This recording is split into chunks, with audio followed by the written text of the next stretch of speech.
ఇక్కడ చూసుకుంటే కొంతమంది యంగ్స్టర్స్ కూడా ఉన్నారు ఎవరైతే బోనం ఎత్తుకొని అమ్మకి సమర్పించడానికి అయితే క్యూ లైన్లో వేచి ఉన్నారు. సో వాళ్ళతో మాట్లాడే ప్రయత్నం అయితే చేద్దాం. హాయ్ అండి. ముందుగా మీకు బోనాల శుభాకాంక్షలు. Thank you, same to you అండి.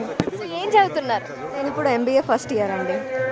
అమ్మకి బోనం మీరే ప్రిపేర్ చేశారా? మమ్మీ ప్రిపేర్ చేశారు, నేను ఎత్తుకుంటున్నానండి. మీకు ఐడియా ఉందా బోనం ఎట్లా చేస్తారు అనేది? ఐడియా ఉందండి. బెల్లం అన్నంతో ప్రిపేర్ చేస్తారు అలా. సో ఎక్కడి నుంచి వస్తారు? ఫ్యామిలీతో సహా వచ్చారా? ఇక్కడే ఉంటామండి మేము, లాల్ దర్వాజాలో. ఎన్ని ఇయర్స్ నుంచి ఇక్కడ? చిన్న ఉన్నప్పటి నుండి ఇక్కడనే అండి, ఆల్మోస్ట్ 20 years. సో ఎట్లుంది ఇక్కడ ఎన్విరాన్మెంట్ చూస్తుంటే? అక్కడ డప్పులు కావచ్చు, ఇక్కడ ఈ క్యూ లైన్స్ కావచ్చు, ఈ మ్యూజిక్ కావచ్చు, ఇవన్నీ చూస్తే మీకు ఏమనిపిస్తుంది? ఓల్డ్ సిటీ అంటేనే బోనాలు అండి. అండ్ ఈ ప్లేస్ని బీట్ చేసే ప్లేస్ ఎక్కడ లేదు. బోనాలు అంటేనే ఓల్డ్ సిటీ.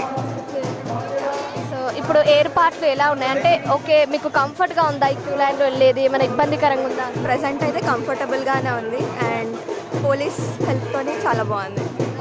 ఇందులో ఏమేమి పెడతారు? యాక్చువల్గా బోనం ప్రిపేర్ చేశారు కదా, దీంట్లో ఏమేమి పెడతారు, ఏమేమి సమర్పిస్తారు అమ్మకి? డిఫరెంట్గా పెడతారు. బట్ బేసిక్గా అయితే బెల్లపన్నము, గొజ్జి పులుసు అండ్ పెరుగు.